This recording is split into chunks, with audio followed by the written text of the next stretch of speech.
Kalinga Odisha news को स्वागत। भुवनेश्वर स्थित स्थानीय प्रेस क्लब प्रांगण में अटल युवशक्ति आनुकूल्य एक सांबादिक सम्मेलन अनुष्ठान कार्यकर्ता उपस्थित अनुष्ठित हो जाइछि।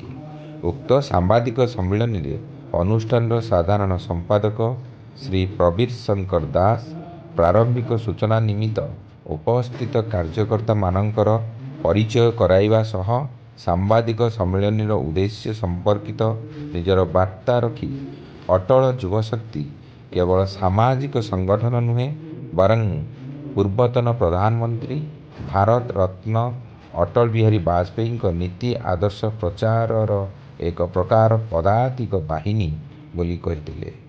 अटल युवशक्ति विगत 10 वर्ष धरी ओडिशार विभिन्न स्थान में युवाभिमुखी प्रतिभा मानक चिन्हट करी संवर्धित करने सह विभिन्न सामाजिक कार्यमान वाजपेयी नीति आदर्श को तृणमूल स्तर में पहुँचाइबार निरंतर माध्यम होइछि बोली कहिथिले। अटल जी जन्म जयंतीर शताब्दी वर्ष अवसर में संगठन सरकारी स्वीकृति प्राप्त होइथिबा बेले आगामी कारगिल विजय दिवस अवसर में राज्य स्तरीय अटल प्रतिभा सम्मान 2025 आयोजन करने को जाउअछि बोली सूचना देइथिले। एही अवसर में संगठन सभापति श्री विकास पाड़ी अटल प्रतिभा सम्मान 2025 निमंते कार्यक्रम आवाहक पूर्वतन विधायक ललितेन्दु विद्याधर महापात्र को संबर्धना करने सह आयोजित हेबाकु थिबा अटल प्रतिभा सम्मान 2025 चुंबकीय रूपरेख सांबादिक माननकु सूचना प्रदान करथिले। तांको वक्तव्य रे उक्त कार्यक्रम आगामी 26 तारीख दिन सकाळ 9 घटिकारु जयदेव भवन रे आरंभ होई रात्र 10 घंटिकार समाप्त हेबो बोली कहिथिले।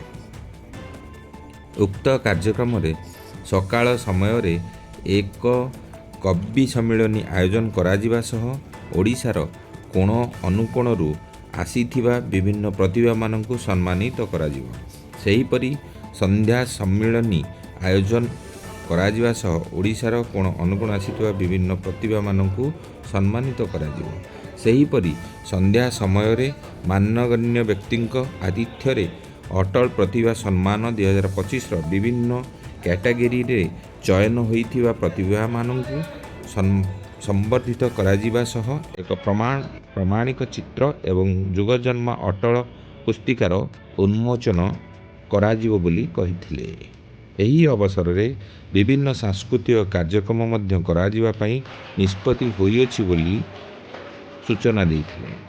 एही कार्यक्रम रे ओडिशा सरकारक विभिन्न मंत्री सांसद विधायक अधिकारी बुद्धिजीवी माने उपस्थित रहिबार सम्मति प्रदान करिसेंति बोली मध्य सूचना देइथिले। भुवनेश्वररू आम प्रतिनिधि पुष्पलतांक रिपोर्ट।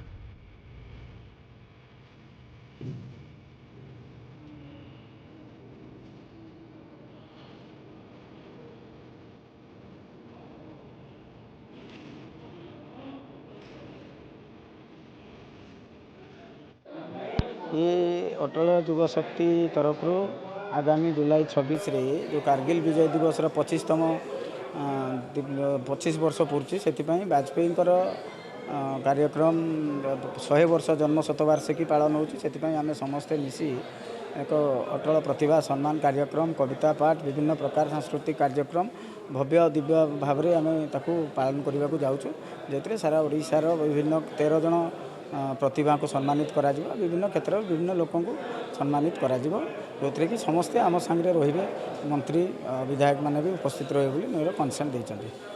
धन्यवाद। प्रवीर शंकर दास अटल युवशक्तिर साधारण संपादक। आगामी कारगिल विजय दिवस उपलक्षे अटल प्रतिभा सम्मान 2025 आम आयोजन करछु। पाखापाखि खेलरू नहीं कला पर्यंत पाखापाखि सबू कैटेगरी 13 जन प्रतिभा मानक चिन्हट करछु। 13टी कैटेगरी प्रतिभा मानक चिन्हट करछु जो मानक आम सम्मानित करूँ। से दिन विभिन्न सांस्कृतिक कार्यक्रम हम कवि सम्मेलन हम विभिन्न प्रामाणिक चित्रर उन्मोचन हम आमर युग जन्म अटल बोली एक स्मृति चिन्ह गोटे बही आम उन्मोचन करूँ एभली अनेक कार्यक्रम आम चिंता करुँ ओडिशार बोधहुए विभिन्न मंत्री माने विभिन्न सांसद माने विधायक माने से कार्यक्रम समस्ते उपस्थित रहिबे यह आशा करूँ।